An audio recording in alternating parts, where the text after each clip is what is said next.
Hi, my name is Ken Brophy, and today I want to talk to you about changing your business model. Now, at present, our business environment is driving a need for us to really challenge the way we traditionally do business.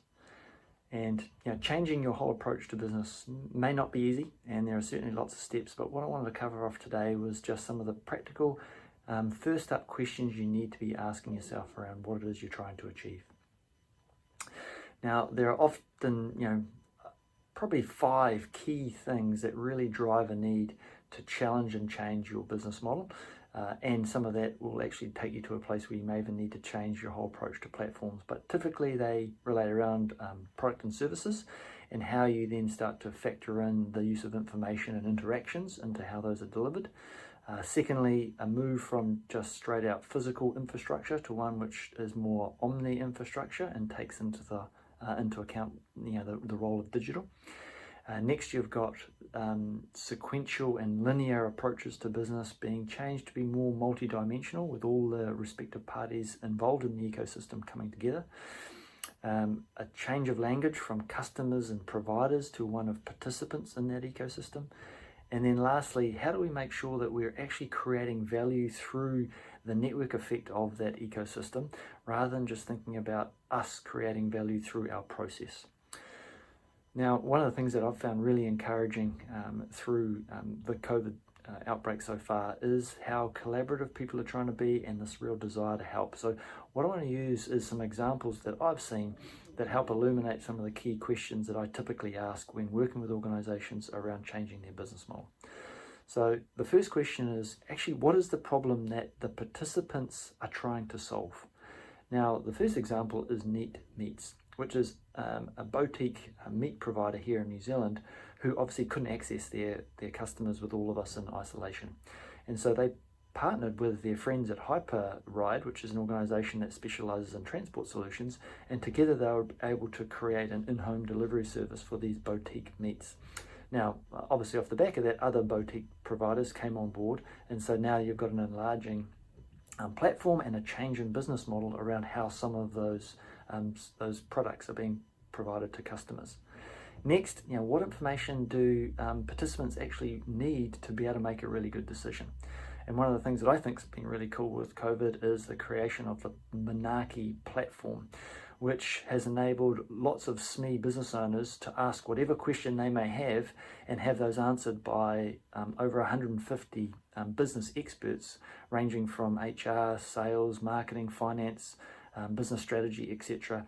And all of those questions have been answered by numerous people so that there's now this collective gathering of information to help others.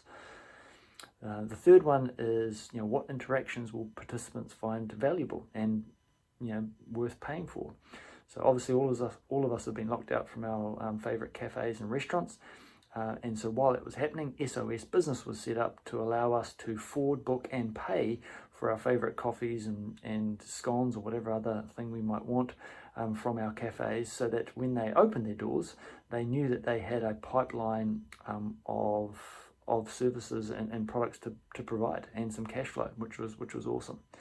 Now, as you start to think about changing your business model and potentially looking to leverage platforms, one of the things that often comes up is control. And so what do we need to do to ensure we have the right quality, safety and fairness controls in place to ensure that our participants feel safe? And probably the one that we are thinking about most at the moment is travel. And the fact that all of us want to be able to get out there and enjoy some of the places that we've been to in the past. And so TripAdvisor is probably the extreme example of where our feedback helps inform others' decisions and brings a sense of control to that whole business model. And then lastly, what is it that you want to do that's going to be distinctive for your participants from your competitors?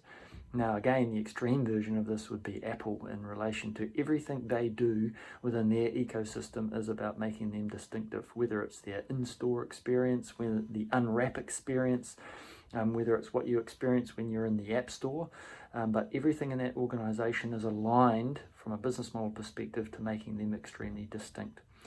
And as you start to think about what is distinct for you, I guess one of the things to be considering is how do you overlay the business models of other industries on what you do to see whether or not there's any learnings. I've been listening to a lot of music, whether it's Apple Music or Spotify. So how could you take Spotify, for instance, and overlay it on top of a insurance broker who has branches right through the country?